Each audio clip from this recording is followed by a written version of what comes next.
आज इस लेक्चर के अंदर हम लोग बात करने वाले हैं मिनिमम वोल्टेज रेगुलेशन, यानी कि अल्टरनेटर के अंदर अगर वोल्टेज रेगुलेशन मुझे मिनिमाइज करना है या कौन सी ऐसी कंडीशन बनानी पड़ेंगी जिससे मुझे मिनिमम वोल्टेज रेगुलेशन मिले।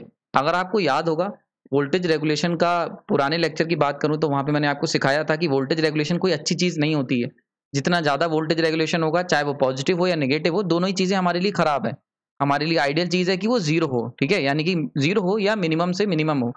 तो यहाँ पे मैं वो चीज़ें या वो कंडीशन निकालने की कोशिश करूँगा जिसमें हमें मिनिमम वोल्टेज रेगुलेशन मिलेगा, ठीक है? तो उसके ऊपर ये पूरा लेक्चर है, इसके अंदर मैं डेरिवेशन करूँगा और फाइनली एक रिजल्ट निकाल के दूँगा आपको, जिससे आप कह सकते हो कि अगर ये कंडीशंस हुई तो आपको मिनिमम वोल्टेज रेगुलेशन मिलेगा। चलिए शुरू करते हैं। तो सबसे पहले अगर मैं बात करता हूँ, मैंने आपको बताया था कि वोल्टेज रेगुलेशन के केस में, ठीक है, 3 कंडीशन थी हमारे पास। एक था रेजिस्टिव लोड, उस केस में मुझे वोल्टेज रेगुलेशन पॉजिटिव मिलना था। एक था मेरे पास इंडक्टिव लोड, उसके अंदर भी मुझे क्या वोल्टेज रेगुलेशन पॉजिटिव मिलना था और एक बड़ा पॉजिटिव मिलना था, ठीक है, बड़ा सा पॉजिटिव। एक था हमारे पास, देन था लास्ट में कैपेसिटिव लोड। इसके अंदर हमने देखा था, इसके अंदर मुझे वोल्टेज रेगुलेशन नेगेटिव भी मिल रहा था, ठीक है, और अगर स्लाइटली लीडिंग पावर फैक्टर है तो ऐसे केस में मुझे याद होगा आपको जीरो वोल्टेज रेगुलेशन भी मिल रहा था। क्लियर हो गया यहाँ पे? तो यानी कि अब ये जो लेक्चर है पूरा पूरा, यहाँ पे हम मिनिमम वोल्टेज रेगुलेशन निकालने की कोशिश कर रहे हैं। मिनिमम वोल्टेज रेगुलेशन, ठीक है। तो वोल्टेज रेगुलेशन मिनिमम कितना हो सकता है? तो मिनिमम वोल्टेज रेगुलेशन आपका हो सकता है जीरो। बहुत इंपॉर्टेंट, ठीक है। तो मिनिमम वोल्टेज रेगुलेशन जो पॉसिबिलिटी वो कब है? जीरो। और आपको पुराने लेक्चर मैंने बताया था कि स्लाइटली लीडिंग लोड जो होते हैं, स्लाइटली लीडिंग कैपेसिटिव लोड जो होते हैं, पावर फैक्टर लोड होते हैं, उनके केस में जीरो वोल्टेज रेगुलेशन पॉसिबल होता है। तो हम लोग यहीं से इसको इन्वेस्टिगेट करने की कोशिश करेंगे, यानी कि ये मान के चलेंगे कि हमारे पास लीडिंग पावर फैक्टर का लोड लगा हुआ है, वो कितना लीडिंग होगा इसको हम लोग निकालेंगे इस डेरिवेशन में, ठीक है। तो सबसे पहले अगर मैं बात करता हूं, जो हमें कंडीशन लेके चलनी है कि तो यानी कि अगर हम बात करते हैं मिनिमम मिनिमम वोल्टेज रेगुलेशन की, तो ये जो कंडीशन है ये only possible with leading power factor load, leading power factor load, ठीक है। अब वो कैसे होंगे तो उसके लिए बाद में समझेंगे। सबसे पहले आपको एक फॉर्मूला याद होगा जो मैंने बताया था कि अगर हम बात करते हैं नो लोड इंड्यूस्ड वोल्टेज का। देखो, अगर वोल्टेज रेगुलेशन की बात की जाए तो voltage regulation is equal to होता है आपका ईपी माइनस का वीपीटी अपॉन में वीपीटी या फिर ईपी, कोई भी हो सकता है, डिपेंड करता है रेफरेंस क्या है। तो बेसिकली इन दोनों चीजों पे वोल्टेज रेगुलेशन डिपेंड करता है। तो हम लोग इसका, इन दोनों का एक रिलेशन होता है, वो कैसे होता है वो हमने फेजर डायग्राम से सीखा था। तो फॉर लीडिंग लोड, अगर हम लीडिंग लोड की बात कर लेते हैं, लीडिंग लोड, ठीक है, तो ईपी की जो वैल्यू होती है वो इक्वल टू हो जाती है अंडर रूट में VPT cos theta plus cos phi ले लेता हूं मैं यहाँ पे, क्योंकि एक हम इम्पिडेंस एंगल भी लेंगे, कॉस फाई, फेजर डायग्राम ले रहा हूँ, ठीक है, plus power factor angle, sorry, I A R A का होल स्क्वायर प्लस में VPT sine phi minus I A X S का होल स्क्वायर। एक्सेस क्यों लिया? क्योंकि यहाँ ईपी, अगर ई ले लेता तो यहाँ एक्सएल आ जाता। ये मैंने पुराने लेक्चर में आपको बताया था। पिछला लेक्चर जो मैंने न्यूमेरिकल कैसे सॉल्व करने, वहां पे बड़ा इंपॉर्टेंट आपको पार्ट समझाया था, आई होप याद होगा। तो ये हो गया आई ए एक्सेस का होल स्क्वायर, ठीक है। नाउ अगर हम क्या करते हैं, अगर ये सेम इक्वेशन को मैं स्क्वायर करके लिख देता हूँ, नेक्स्ट पेज पे चलते हैं पहले। अगर इस सेम को स्क्वायर करके लिख दूं तो ईपी का होल स्क्वायर इक्वल टू आ जाएगा आपका यहाँ पे VPT cos phi plus I A R A का whole square plus VPT sine phi minus I A X S का होल स्क्वायर। मैंने करा क्या है, दोनों तरफ स्क्वायर लिया, यहाँ स्क्वायर लिया, यहाँ पे स्क्वायर लिया, तो जो स्क्वायर रूट था वो क्या होगा? गायब हो जाएगा। आपको पता होगा अगर ए का स्क्वायर रूट का मैं स्क्वायर कर देता हूँ तो मुझे ए मिल जाएगा बाहर। तो बिल्कुल वैसे ये चीज निकल के आ गई यहाँ पे, ठीक है। अब इसको ओपन कर लेते हैं। अगर इसको ओपन करोगे तो क्या हो जाएगा? वीपीटी का square cos square phi plus I A R A का पूरे का square plus 2 times VPT cos phi I A R A, ठीक है। सेकंड टर्म को तोड़ेंगे तो क्या आ जाएगा? प्लस वीपीटी का whole square sine square phi, ठीक है, प्लस आई ए एक्सेस का whole square minus 2 times VPT sine phi I A X S. ठीक है, यहाँ तक सिंपल हो गया, इसमें कोई डाउट नहीं होना चाहिए। नाउ अब क्या करना है आपको, अब देखो इन दो क्वांटिटी पकड़ो, एक इसको पकड़ो और एक इसको पकड़ो। ठीक है, तो इन दो की क्वांटिटी से हम क्या लिख सकते हैं, इन दोनों क्वांटिटी से वीपीटी का होल स्क्वायर। अब देखो cos square 5 plus sine square 5, ये क्या होता है, ये 1 होता है, तो इंटू 1 आ गया, सिंपल हो गया। तो इंटू 1 यानी केवल मैं वीपीटी का होल स्क्वायर लिख सकता हूँ अगर इन दोनों को पकड़ता हूँ। नेक्स्ट क्वांटिटी जो हमें पकड़नी है वो हम इन दोनों को पकड़ते हैं, इसको और इसको, यहां से लिख लो प्लस। ठीक है, यहां तक समझ में आ रहा होगा, कोई डाउट नहीं चाहिए, प्लस 2 वीपीटी। ठीक है, 2 वीपीटी हो गया, कॉमन है दोनों में। उसके बाद और क्या कॉमन है, आई ए कॉमन है, आई ए कॉमन ले लिया हम लोगों ने इन दोनों में। ठीक है, अब लिख लेते हैं पूरा, तो ये हो जाएगा तुम्हारा आर ए माइनस एक्सेस हो गया। ठीक, इसमें कोई डाउट नहीं होना चाहिए, कोई डाउट, कॉस 5 और रह गया, सॉरी यहाँ पे। ठीक है, इसको मैं लिख लेता हूँ, R A cos 5 minus X S sine 5। ठीक है, तो ये यहां से ये चीज क्लियर हो गई, इसमें कोई तरीके की डाउट नहीं चाहिए, ये इक्वेशन आ गई। प्लस इन दोनों इक्वेशन को साथ में लिख लेते हैं, यानी कि इन दोनों को अगर कंबाइन कर देता हूं, तो देखो हम लोग जानते हैं कि अगर हम एक्सेस और आर ए को कंबाइन करते हैं तो यहां से क्या निकल के आएगा, जेड आ जाएगा निकल के। क्लियर हो गया, तो इन दोनों इक्वेशन को, यानी कि अगर इन दोनों को क्लब कर देता हूं मैं, तो इस इक्वेशन को मैं क्या लिख सकता हूं, इसको लिख सकता हूं आई ए जेड एस का होल स्क्वायर। क्यों, क्योंकि भाई एक्स और आर ए ये मिलके क्या बनाते हैं, जेड बनाते हैं, सिंक्रोनस इंपेडेंस।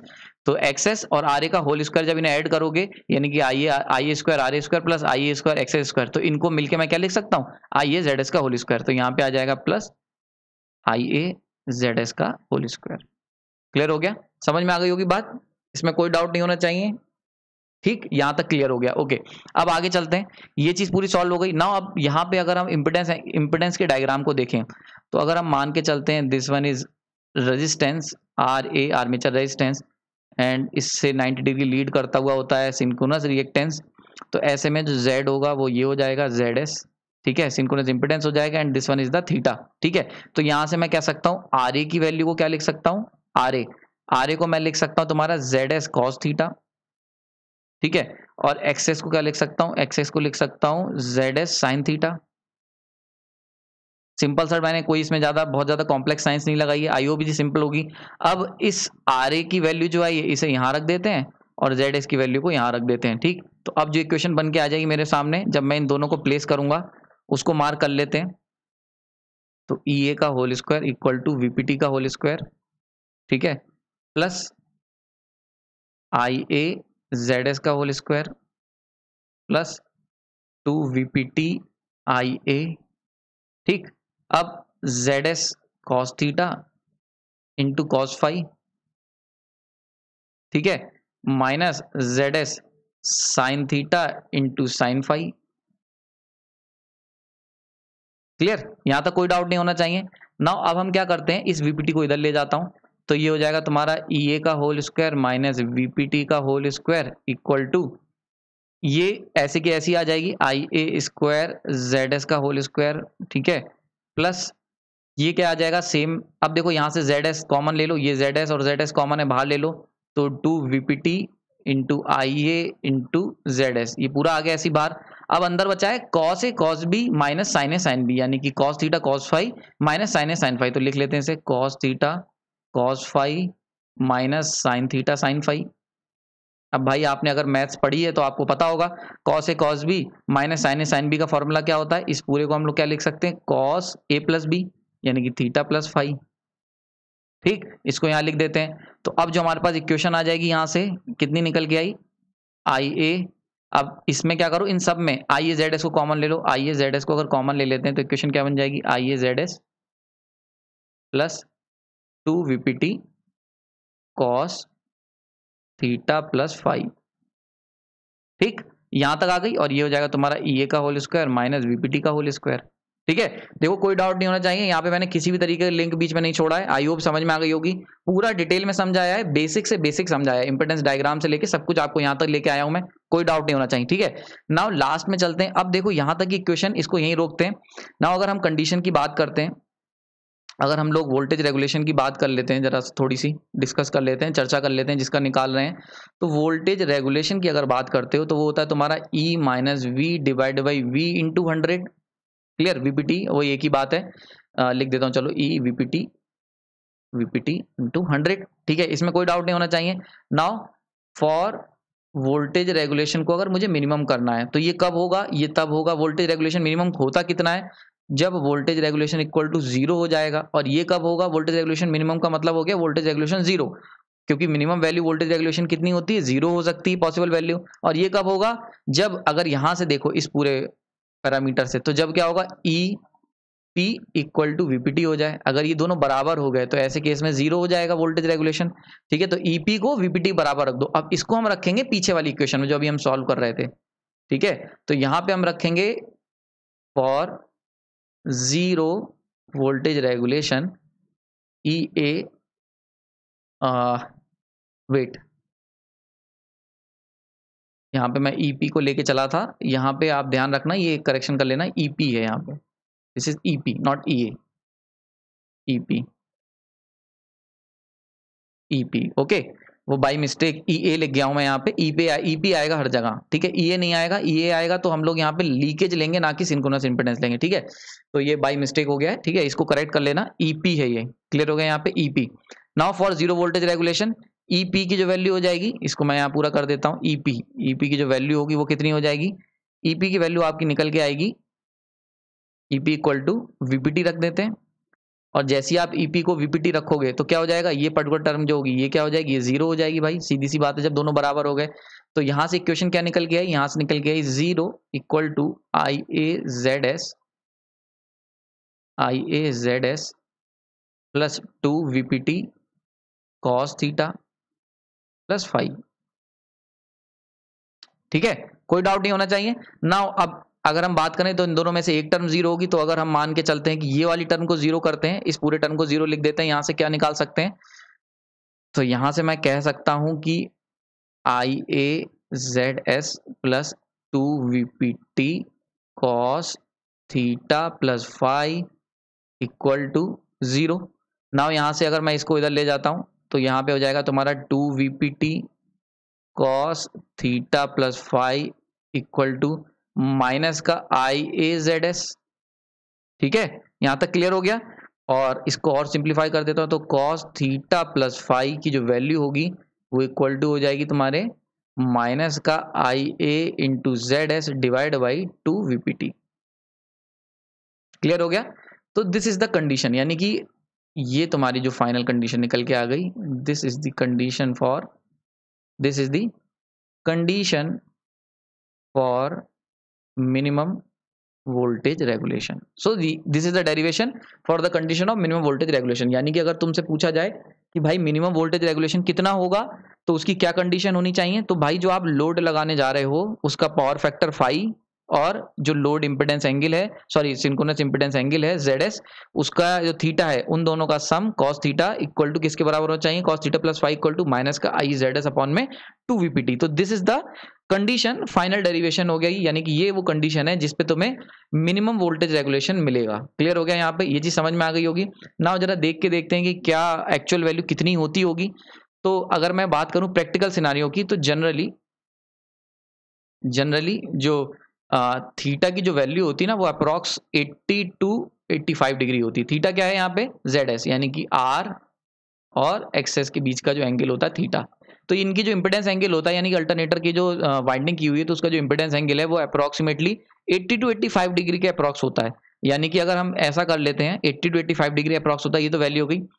कॉस अगर थीटा प्लस 5 की बात करें तो ये जो पुराना जो हमने डेरिवेशन किया, यहाँ से एक चीज क्लियर हो गई कि इसकी वैल्यू जो होगी वो नेगेटिव आएगी निकल के, क्योंकि जैसा डेरिवेशन में है तो cos theta plus 5 equal to negative, ये चीज तय हो गई। नाउ अगर cos theta plus 5 equal to negative है तो इसका क्या मतलब हुआ, इसका मतलब हुआ इसका, सॉरी इफ नहीं आएगा, तो इसका क्या मतलब हुआ, इसका मतलब हुआ कि थीटा प्लस 5 की जो वैल्यू है वो ग्रेटर देन 90 डिग्री होगी। बात समझ में आ रही है। देखो cos थीटा अगर हम यहां से देखें, बहुत ध्यान से समझना, ये मैं एनालिसिस कर रहा हूं, फर्दर एनालिसिस है, कि हमने देखा कि वोल्टेज रेगुलेशन की मिनिमम जो कंडीशन है वो theta plus 5 equal to minus का आई ZS अपॉन 2 वीपीटी है, ठीक है। नाउ अगर मैं ये पूरा मैग्नीट्यूड ले लेता हूं, इसे कुछ भी ले लेता हूं, कोई भी वैल्यू हो, मेन चीज क्या है कि cos थीटा प्लस 5 की जो वैल्यू है वो नेगेटिव आई है, वही मैंने लिखा है यहाँ पे। तो cos थीटा प्लस 5 की जो वैल्यू आएगी वो ओवरऑल नेगेटिव आएगी मिनिमम वोल्टेज रेगुलेशन केस में। और हम जानते हैं अगर हम क्वाड्रेटर की बात करें तो cos थीटा नेगेटिव कब होता है, तो इस क्वाड्रेंट में cos पॉजिटिव होता है, cos पॉजिटिव होता है फर्स्ट क्वाड्रेंट में, और फोर्थ क्वाड्रेंट में cos पॉजिटिव होता है, लेकिन सेकंड और थर्ड क्वाड्रेंट में cos क्या होता है, नेगेटिव होता है। तो अगर तुम्हारी थीटा की वैल्यू सेकंड क्वाड्रेंट में चली जाएगी तो वहां पे क्या हो जाएगी, नेगेटिव हो जाएगी। तो cos थीटा प्लस फाइव की अगर वैल्यू नेगेटिव आ रही है तो इसका मतलब क्या है कि theta plus five greater than 90 degree है। Now five greater than 90 minus theta degree है। क्लियर हो गया। नाउ मैंने अभी देखा कि थीटा की जो जनरल वैल्यू होती है 80 टू 85 होती है, चलो 80 ले लेते हैं। तो यानी कि फाइव की वैल्यू ग्रेटर देन 90 माइनस 80 यानी कि कितना हो गया, इक्वल टू 10 डिग्री। इसका मतलब क्या हुआ, बड़ा इंपॉर्टेंट कंक्लूजन आने वाला है कि फाइव की वैल्यू ग्रेटर देन 10 डिग्री अगर है, फाइव की वैल्यू अगर ग्रेटर देन 10 डिग्री है तो ऐसे केस में आपको लीडिंग पावर फैक्टर मिलेगा, sorry negative zero minimum voltage regulation मिलेगा। यानी कि for minimum voltage regulation five की जो अप्रोक्सीमेट वैल्यू है वो कितनी आनी चाहिए, ग्रेटर देन 10 डिग्री आनी चाहिए। क्लियर हो गया, यहाँ पे ग्रेटर देन 10 आएगी, यहाँ पे कोई डाउट नहीं होना चाहिए, इसमें ये चीज क्लियर हो गई होगी। नाउ इसके अंदर एक चीज और ऐड कर सकता हूं मैं, अगर ये 5 10 है तो पावर फैक्टर कितना होगा, तो पावर फैक्टर देख लेते हैं। तो पावर फैक्टर जो होता है वो कितना होता है, cos फाइव होता है। cos फाइव का मतलब यहाँ पे हमने लिया है cos 10 डिग्री, और cos 10 की जो वैल्यू होती है वो अप्रोक्सीमेट होती है 0.984। यानी कि अगर हम यहाँ से एक बात और लिख सकते हैं, फॉर मिनिमम वोल्टेज रेगुलेशन जो पावर फैक्टर होगा वो अप्रोक्सीमेट 0.984, यानी कि अप्रोक्सीमेट क्लोज होगा यूनिटी पावर फैक्टर के। क्लियर हो गया, बात समझ में आ रही है। तो इसका क्या मतलब हुआ कि अगर हम बात करते हैं वोल्टेज रेगुलेशन, अगर हम जीरो चाहते हैं तो उस केस में क्या होना चाहिए, लोड हमारा यूनिटी पावर फैक्टर के क्लोज होना चाहिए, स्लाइटली कैपेसिटिव लोड, जैसा मैं हर बार कहता हूं। यानी कि इसका क्या मतलब हुआ, ये जो पावर फैक्टर की वैल्यू निकल गई इसका क्या मतलब हुआ, यहां मैं लिख देता हूं close to unity power factor load, और कह सकते हैं slightly leading power factor load. बात समझ में आ रही है। तो आई होप भी पिक्चर क्लियर हो गई होगी। जो अब तक मैंने आपको अलग अलग तरीकों से पुराने लेक्चर में बताया था कि zero voltage regulation slightly leading load power factor में मिलता है, आज यहाँ पे प्रूव करके दिखा दिया मैंने ये चीज। ठीक है, तो ये फाइनली मैंने इसको कंक्लूड कर दिया है कि अगर आपको चाहिए कि आपको मिनिमम वोल्टेज रेगुलेशन मिले, ठीक है, तो मिनिमम वोल्टेज रेगुलेशन के लिए क्या होना चाहिए, slightly leading power factor load का होना बहुत जरूरी। अगर वो स्लाइटली लीडिंग नहीं होगा तो ऐसे केस में आपको जीरो वोल्टेज रेगुलेशन नहीं मिलेगा, यानी मिनिमम वोल्टेज रेगुलेशन नहीं मिलेगा। ठीक है, तो यानी कि अगर हम कंक्लूड कर लेते हैं इस बात को, तो voltage for voltage regulation to be minimum और जीरो, अगर आपको जीरो या चाहिए तो क्या होना चाहिए, तो ऐसे केस के लिए load power factor should be close to unity power factor load and slightly spelling ध्यान मत देना, स्लाइटली कैपेसिटिव लोड।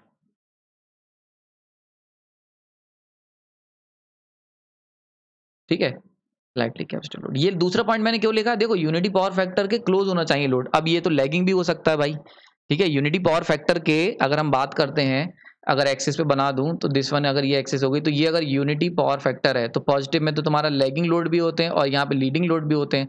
मैंने ये लिखा कि जीरो और मिनिमम वोल्टेज रेगुलेशन के लिए आपका जो लोड है वो क्लोज होना चाहिए यूनिटी पावर फैक्टर लोड के।